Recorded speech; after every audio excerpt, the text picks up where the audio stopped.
Listen, this industry is known for being male dominated, like extremely, 90%. And when I say this industry, I'm referring to the typical internet marketing industry. Okay, affiliate marketing, internet marketing, whatnot. In fact, a lot of the events are very like male-dominated events. It's not that that's a bad thing. Don't get me wrong. Network marketing, I mean, I'm not, how people want to build their business, I mean, how things play out is, I don't have any hate towards anything, but I do have a vision I'd like to cast here. The vision that I would like to cast here is that, you know, it's not that way because it always has to be that way.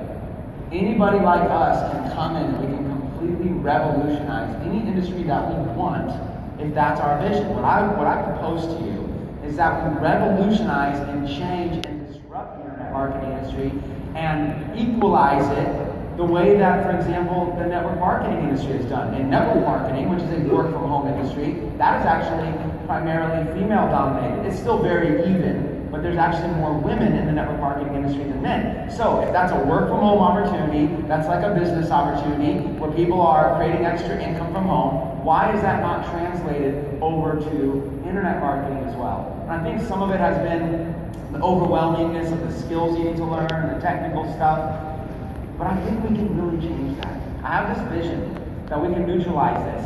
At our events, I would love to see half the audience at least be women. I would love it to see us at least bring it up to 50% women in our industry, in this company, if not greater. And we're going to need your help, you know. Obviously, you know, the person we know the most is ourselves. We tend to attract people that are most like ourselves, okay? So we need to make an effort to reach out to more women. We need to make an effort to empower women with the skills to be able to start making money. Even this panel here is probably 70% men, and it doesn't need to be that way, right? But it's traditionally that way because that's what the success shows out there. So you need to take it on yourselves to be part of a movement and go out there and reach some power women.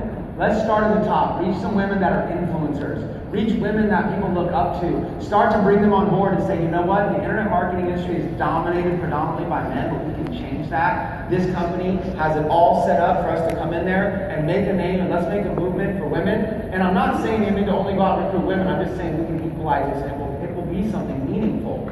It truly will. That kind of diversification. Right? And I'm not just talking women. I love the age, like Susan and I talk all the time about the baby boomer generation and older, the age diversification, gender diversification, you know, race and countries and international diversification. All of these are things that will really help us grow to be a giant out there. And the larger we grow as a company with a vision like that, we all win. So if we all participate in that, it's a vision that will be meaningful for each of us. For the few women here in this panel, starting with Dee, I would love to hear your thoughts. If you could speak to the women out there, could speak to maybe some of the men that know influential women on what this kind of a vision means to you to be able to really go out there and show women how they can step into their power.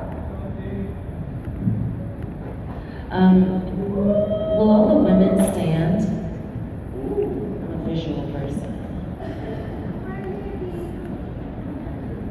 First of all, look at the ratio right there. We're already doing pretty good, huh? Yeah.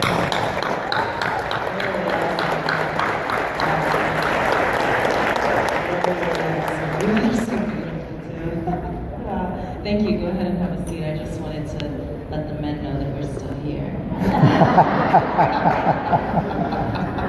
No, so when we talk about, you know, just bringing women together, I think, you know, regardless if we're married or we're single, you know, I met Justin when I was 17, I'm 30 now, so I haven't had that single life for a minute. But, you know, I kind of remember fragments of it.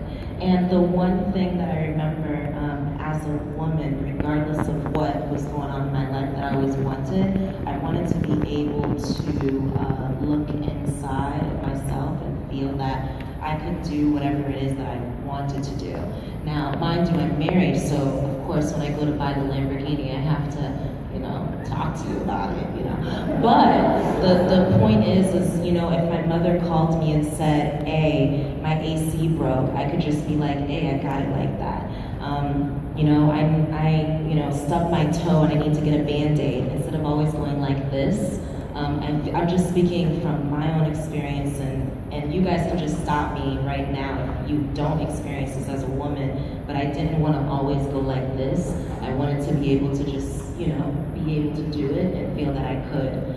So, yeah, like an independent, you know, I wanted to just feel that. So when I sit and speak to women, it doesn't matter how much money they make, what industry they're in, you know, what language they speak, how old they are, what part of the world they live in. I realized that we all had that one thing in common. So let me just ask you another question, you know, because all you women stood up. Do any of you agree, or have you ever experienced